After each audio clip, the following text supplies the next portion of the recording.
Hello बच्चों, कैसे हैं आप लोग। उम्मीद है आप लोग बहुत अच्छे होंगे, फिट और फाइन होंगे।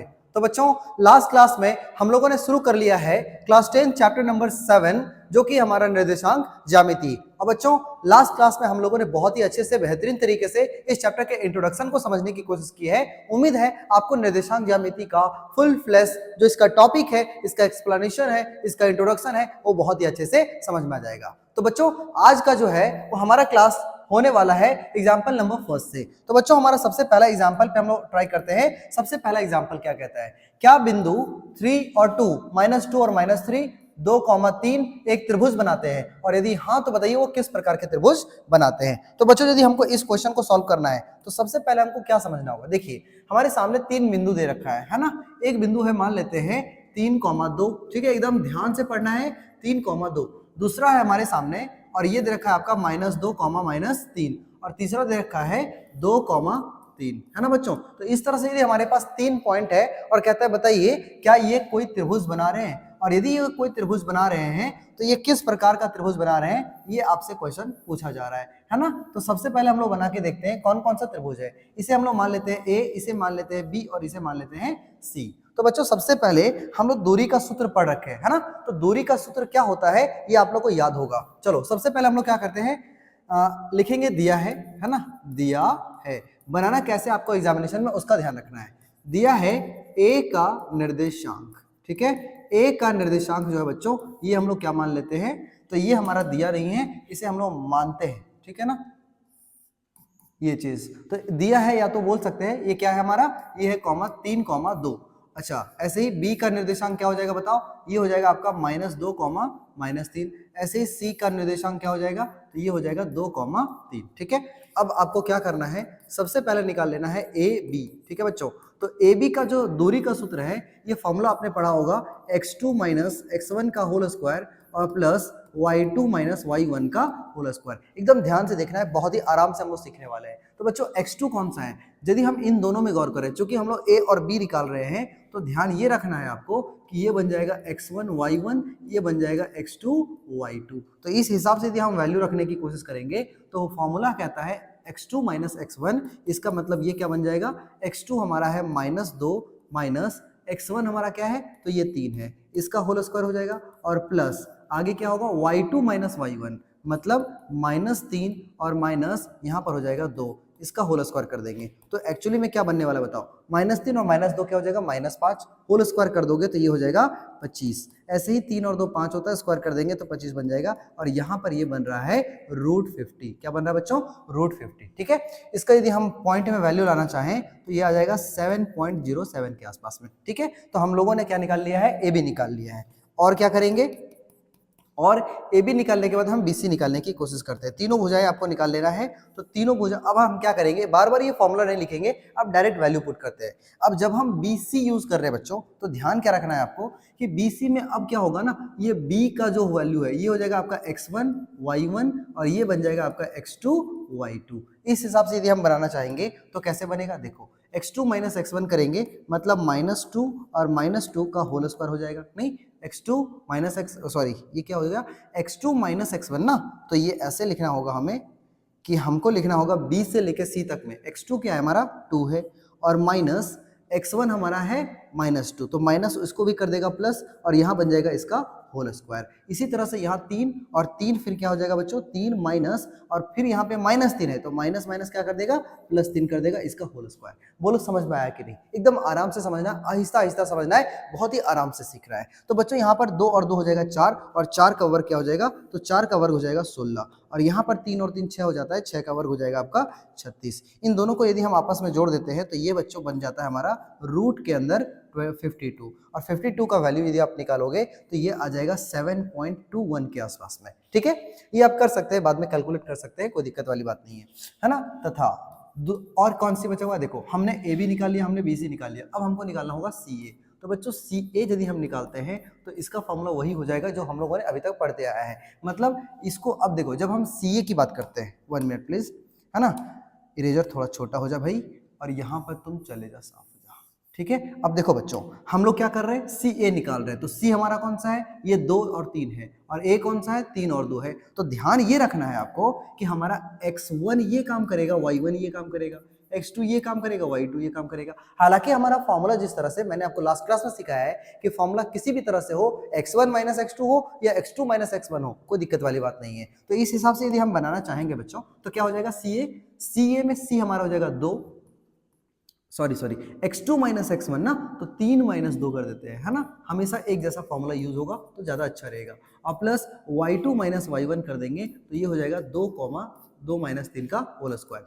तो बच्चों एक बात बताना है आपको कि 3 में से 2 जाएगा तो 1 बचेगा। क्या बचेगा बताओ, 1 बच जाएगा। और 1 का स्क्वायर कर देंगे तो 1 ही रहेगा। यहाँ पर भी 2 में से 3 जाएगा तो -1 बचेगा, और -1 का स्क्वायर करोगे तब भी 1 ही बचेगा। इस हिसाब से इसका आंसर क्या आ रहा है, तो रूट के अंदर में 2 आ रहा है। और रूट 2 का वैल्यू आई थिंक आपको पता होगा 1.41 के आसपास में होता है। अब बच्चों एक बात समझना है, देखिए सबसे पहले ये त्रिभुज बना रहा है नहीं, इसके बारे में बात करते हैं। तो त्रिभुज बनने का कंडीशन क्या होता है जानते हो क्या?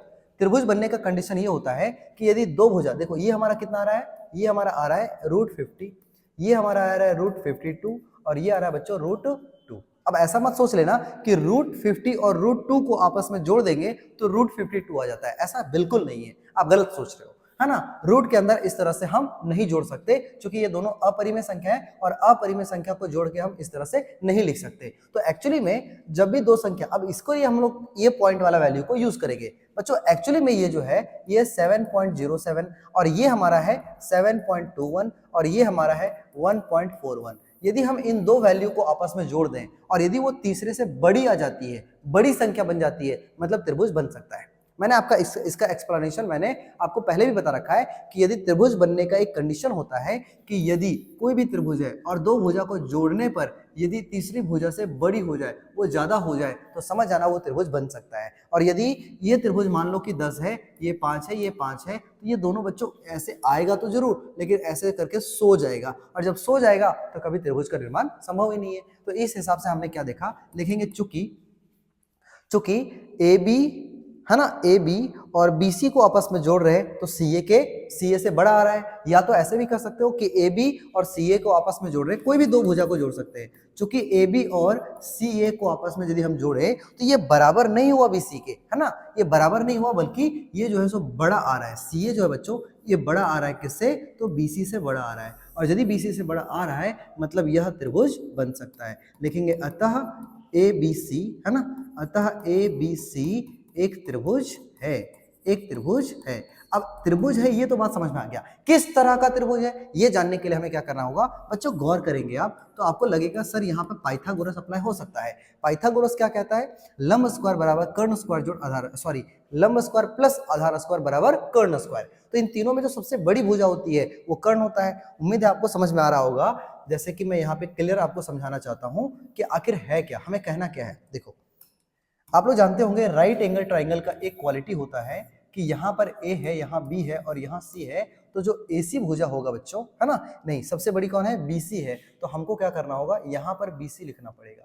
मतलब कुछ ऐसा बनने वाला है, एक मिनट प्लीज, है ना, ऐसा कुछ बनेगा कि ये हो जाएगा बी, ये हो जाएगा सी और यहाँ हो जाएगा ए। तो बीसी भुजा सबसे बड़ी दिख रही है, देखो सबसे बड़ी भुजा उसी को रखना है। तो इस हिसाब से हमारा फॉर्मूला यदि हम पाइथागोरस अप्लाई कर दें, क्या अप्लाई कर दें, पाइथागोरस प्रमेय। तो बच्चों पाइथागोरस प्रमेय यदि अप्लाई करते हो तो आप जानते हो कि बीसी का स्क्वायर मतलब ये हुआ कि कर्ण का स्क्वायर बराबर हो जाएगा लंब स्क्वायर मतलब ए बी का स्क्वायर और प्लस आधार स्क्वायर मतलब ए सी का स्क्वायर, इसके बराबर होना चाहिए। यदि दोनों साइड वैल्यू इक्वल आ जाता है मतलब पाइथागोरस अप्लाई हो रहा है, और पाइथागोरस अप्लाई हो रहा है मतलब यह त्रिभुज एक समकोण त्रिभुज बनेगा, राइट एंगल ट्राइंगल बनेगा। तो बीसी हमारा क्या बच्चों, तो बीसी हम लोग देख सकते हैं कि ये √52 है, तो हम कह सकते हैं कि सर ये √52 का होल स्क्वायर हो जाएगा। ए बी हमारा कितना है, तो ए बी हमारा √50 है, तो हम लिख देंगे यहाँ पर √50 का होल स्क्वायर प्लस AC हमारा कितना है, तो AC हमारा √2 है, तो यहाँ लिख देंगे √2 का होल स्क्वायर। कैलकुलेट करेंगे तो इसका स्क्वायर करने पे ये 52 आएगा और यहाँ पर ये 50 आ जाएगा और यहाँ पर ये 2 आएगा। जैसे ये रूट से बाहर आया है मतलब ये आपस में ऐड हो सकता है और इधर भी 52 हो गया, इधर भी 52 हो गया। तो अतः आप क्या कह सकते हैं बताओ, अतः हमारे पास एक रिजल्ट आता है बच्चों, और यहाँ हम लिख सकते हैं कि अतः ट्राइंगल ABC एक समकोण त्रिभुज है। कैसा त्रिभुज है बच्चों? तो समकोण त्रिभुज है। ये हो गया आपका आंसर। पूरी तरह से हमने आपको उदाहरण नंबर 1 को एकदम निचोड़ करके एकदम एक एक बारीकी से मैंने आपको सिखा दिया है। बोलो, यदि कोई भी डाउट है, कोई भी दिक्कत है तो उसे जल्दी से जल्दी आप कमेंट सेक्शन में छोड़ सकते हैं। आ जाओ जल्दी से हम लोग क्वेश्चन नंबर 2 को देख लेते हैं बच्चों। अब दूसरा क्वेश्चन क्या कहता है, देखिए कहता है दर्शाइए कि बिंदु एक साथ 4 2 -1 और -1 और -4 और 4 जो है वो एक वर्ग के शीर्ष है। अब यदि इसे वर्ग आपको बताना है तो देखो सबसे पहले वर्ग जानने के लिए बच्चों आपको वर्ग का कंडीशन पता होना चाहिए।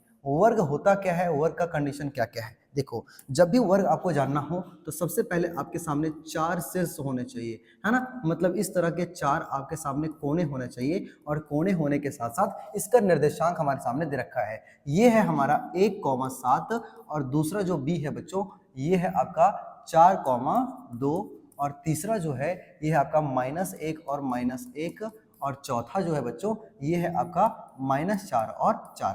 अब ध्यान रखना ये है आपको कि यदि कोई भी त्रिभुज, कोई भी चतुर्भुज है जैसे कि वर्ग, तो वर्ग का क्वालिटी ये है कि सबसे पहले इसकी चारों भुजा आपस में बराबर होनी चाहिए। लेकिन सिर्फ इससे काम नहीं चलेगा क्योंकि चारों भुजा जो होता है बच्चों ये सम चतुर्भुज का भी बराबर होता है। यदि आप अच्छे से पढ़े हों तो आपको पता हो कि ये समचतुर्भुज है और ये सारा आपस में बराबर होता है। इसीलिए हमें ये भी साबित करना पड़ेगा कि इसके दोनों विकर्ण भी आपस में बराबर है, ये और ये भी आपस में बराबर है। लेकिन ऐसा इसमें नहीं हो पाता, इसीलिए यदि दोनों विकर्ण आपस में बराबर हो गए तो हम कह सकते हैं कि वह एक वर्ग है। अब आ जाओ हम सॉल्यूशन करते हैं जल्दी से।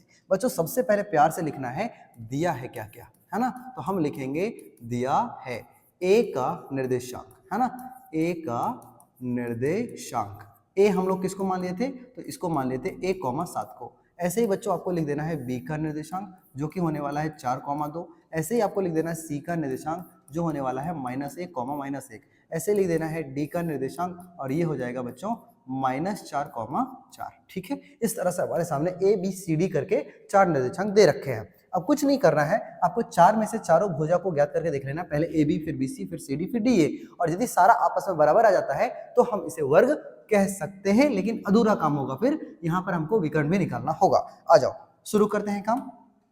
सबसे पहले ए बी से स्टार्ट करते हैं। तो एक ही बार हम सिर्फ फॉर्मूला लिखेंगे, बार बार लिखने की आवश्यकता नहीं है। फॉर्मूला कहता है x2 - x1 का होल स्क्वायर और प्लस y2 - y1 का होल स्क्वायर। ये दूरी का सूत्र है, लास्ट क्लास में इंट्रोडक्शन में मैंने आपको सिखाया है। बच्चों x2 का मतलब क्या हुआ, जब हम ए बी निकाल रहे हैं तो x2 - x1, इसका मतलब ये हो जाएगा कि हम लिखेंगे 4 - 1 का होल स्क्वायर, 4 - 1, ऐसे 2 - 7 प्लस यहाँ 2 - 7 का होल स्क्वायर। इस तरह से काम बनने वाला है। ठीक है, अब बताओ 4 में से 1 गया 3, 3 का वर्ग करोगे तो 9 आ जाएगा, है ना। ये आ रहा है 9, यहाँ पर 9 में से 7 सॉरी 2 में से 7 जाएगा तो बचेगा -5 और -5 का स्क्वायर करोगे तो ये आ जाएगा बच्चों 25। तो रूट के अंदर में आ रहा है 34। इतना हम लोग रखते हैं अभी, ठीक है, कोई दिक्कत वाली बात नहीं है। ए बी के बाद हम लोग क्या कर लेते हैं, निकालते हैं बी सी। अब यदि बच्चों BC निकालते हैं तो फिर से हमारा फॉर्मूला कहता है x2 - x1। तो BC जब करेंगे तो ये x1 y1, ये x2 y2। बात समझ में आ रहा है, एकदम बारीकी से देखना है। तो यदि हम C को गौर करें तो यहाँ पर ये होगा x2, ये होगा x1, तो -4 और -1 -4 तो हो जाएगा -1 -4 का होल स्क्वायर। इसी तरह से दूसरे साइड में करेंगे तो -1 और -2 -1 -2 का होल स्क्वायर। इस बार क्या होने वाला है गौर करेंगे आप लोग, -1 -4 हो जाएगा -5 और -5 का स्क्वायर कर देंगे तो ये बनेगा 25। ठीक है, माइनस ये हो जाएगा बच्चों -3 और -3 का वर्ग 9। तो इस तरह से दो भुजा हमको साफ साफ समझ में आ रहा है कि ये दो तो आपस में बराबर हो चुके हैं। मतलब हम बहुत हद तक करीब करीब जा रहे हैं आंसर के। अब बच्चों ए बी हो गया, बी सी हो गया, अब आपको निकालना है सी डी, राइट। तो सी डी निकालोगे तो इस बार ये x1 ये x2, तो बच्चों ये x2 - x1 फॉर्मूला होता है ना। यदि हम सी डी में बात करते हैं तो x2 - x1 मतलब क्या होगा, रूट के अंदर आप लिखो -4 -1। अब माइनस के साथ में -1 लिखेंगे तो ये तो इसको प्लस कर देगा, तो कुछ इस तरह से बनेगा। दूसरा y2 - y1, तो यहाँ हो जाएगा बच्चों 4 -1, तो माइनस के साथ -1 लिखेंगे तो +1 हो जाएगा। इस तरह से गौर करोगे आप, ध्यान दो। एक स्टेप में फिर से जंप कर रहा हूँ, देखो 4 और 1 5, 5 का वर्ग करेंगे 25 हो जाएगा, और यहाँ पर -4 में से 1 जाएगा तो -3 बचेगा, -3 का वर्ग करेंगे तो 9 बचेगा। मतलब एक्चुअली में ये 9 और ये 25 फिर से दे रहा है, और ये हमारा आ रहा है बच्चों 34। मतलब क्या समझ में आया, तीन भुजाएं आपस में बराबर हो चुकी हैं, ए बी बी सी और सी डी आपस में बराबर हो गया है। एक डी ए भी चेक कर लेते हैं। तो बच्चों डी ए कैसे चेक होगा, देखो डी ए चेक करने के लिए हम क्या करेंगे, ऐसा, है ना। तो डी ए, अब निकालते हैं डी ए। तो डी ए का फॉर्मूला वापस से वही होता है, मतलब क्या होता है सर, ये होता है बच्चों x2 माइनस x1। तो d यहाँ है, a यहाँ है, तो ये हो जाएगा x1 y1, ये हो जाएगा x2 y2, क्योंकि d से a की तरफ जा रहे हैं। तो 1 माइनस माइनस 4, तो लिखो 1 माइनस माइनस 4, तो ये प्लस कर देगा ना, ऐसा हो जाएगा, इसका होल स्क्वायर, प्लस यहाँ पर हो जाएगा 7 माइनस 4, तो यहाँ लिख दो 7 माइनस 4 का होल स्क्वायर, सॉरी क्यूब नहीं, क्यूब गलत बात है, यहाँ स्क्वायर लिखना है ना। अब हम क्या कर सकते हैं बताओ, 4 और 1 5 होता है बच्चों, 25, और यहाँ पर फिर यहाँ आ जाएगा 7 में से 4 जाएगा तो 3, 3 का वर्ग 9, इस तरह से आ रहा है ये 34। बोलो मजा आ गया ना। तो देखो 4 में से चारों भुजाएं आपस में क्या हो चुकी हैं, बराबर। लेकिन इससे काम चलना है क्या, बताओ, तुम ही बताओ, क्या इससे काम चल सकता है, बिल्कुल नहीं। तो लिखेंगे लेकिन नहीं, लिखना है अब, है ना। अब हम लोग क्या करना है, विकर्ण के बारे में बात करते हैं। तो बच्चों जब हम विकर्ण के बारे में बात करेंगे तो विकर्ण हमारे सामने कौन कौन है बताओ। सबसे पहले विकर्ण देखते हैं, तो ए सी निकालो। तो यदि हम ए सी निकालते हैं तो सेम फॉर्मूला लगेगा, और जब ए और सी की बात करते हैं तो ये x1 y1, ये x2 y2, तो x2 माइनस x1 फॉर्मूला होता है, x2 माइनस x1 मतलब -1 और -1 का होल स्क्वायर, प्लस यहाँ होता है -1 और -7, तो लिखेंगे -1 और -7 का होल स्क्वायर। बोलो यहाँ तक समझ में आ रहा है ना, x2 माइनस x1 और y2 माइनस y1, ठीक है, ये हमारा हो गया फॉर्मूला। ठीक है बच्चों, आगे बढ़ते हैं। देखो क्या हो सकता है बताओ, -1 -2, इसका वर्ग हो जाएगा 4, और यहाँ पे -8 का वर्ग हो जाएगा 64, आपस में ऐड कर दोगे तो रूट के अंदर 68 बन रहा है, जो कि बहुत अच्छी बात है। ठीक है, इसी तरह से लिखेंगे, इसी प्रकार जो दूसरा विकर्ण है AC के अलावा वो है हमारा BD। तो अब लिखो BD बराबर क्या हो जाएगा, तो रूट के अंदर गौर करेंगे हम लोग, रूट के अंदर गौर करेंगे बच्चों, तो ये हो जाएगा BD का है, देखो B और D, तो इस बार x1 y1, ये x2 y2, तो x2 हमारा ये है ना -4, यहाँ होगा -4 और -4 का होल स्क्वायर, इसी तरह से हो जाएगा 4 - 2, तो यहाँ लिख दो 4 - 2 का होल स्क्वायर। काम क्या होने वाला है कि -4 -8 होता है, और -8 का वर्ग कर देंगे तो ये हो जाएगा आपका 64, प्लस 4 में से 2 जाएगा तो 2, 2 का वर्ग करेंगे तो 4, इस तरह से रूट के अंदर क्या आ गया 68। मजा आ गया। अब क्या करेंगे सर, देखो अब हम लोग आ रहे हैं रिजल्ट की तरफ। बच्चों अब हम क्या कर सकते हैं बताओ, अब हमें पता है कि 4 में से चारों जो भुजा है बच्चों ये आपस में बराबर हो चुका है ना, चारों भुजाएं हमारी आपस में इक्वल हो चुकी है, और जो दोनों विकर्ण है ना, ये जो दोनों विकर्ण है ये भी आपस में बराबर हो गया है। तो हम क्या कहेंगे, हम कहेंगे अतः, अब क्या है ना, लिखेंगे अतः AB बराबर BC बराबर CD बराबर DA। ये सारी क्या थी, तो ये सारा हमारा भुजाएं थी बच्चों। तो हम क्या करेंगे, इसके पीछे लिखना होगा भुजाएं, क्या लिखना होगा, तो यहाँ लिख देते हैं अतः जो भुजाएं थी बच्चों ये आपस में बराबर है, तथा जो विकर्ण है ना, इसके जो विकर्ण है वो कौन कौन है, AC और BD। तो लिखेंगे AC बराबर क्या हो गया, BD हो गया। और ये सारी जो कंडीशन है बच्चों ये इस बात की तरफ इशारा करता है कि यदि किसी ऐसा कोई भी चित्र हो जिसका चारों भुजा आपस में बराबर हो और दोनों विकर्ण आपस में बराबर हो, वो क्या हो सकता है, वर्ग होगा। लिखेंगे अतः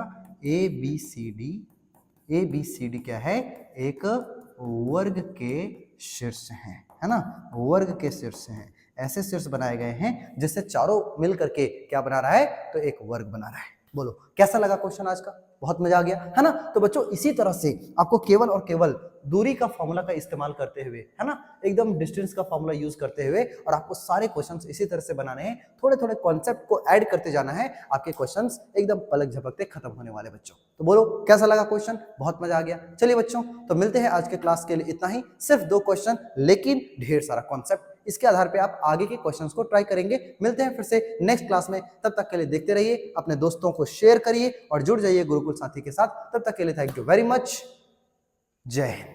बच्चों एक छोटी सी सूचना, बहुत लंबे समय से आपके क्लासेस नहीं आ पा रही थी, कारण मैं नहीं था, इसीलिए अब लगातार आपके क्लासेस आते रहेंगे। तो जुड़े रहें और देखते रहें, पढ़ते रहें, सीखते रहें। तब तक के लिए थैंक यू वेरी मच, जय हिंद।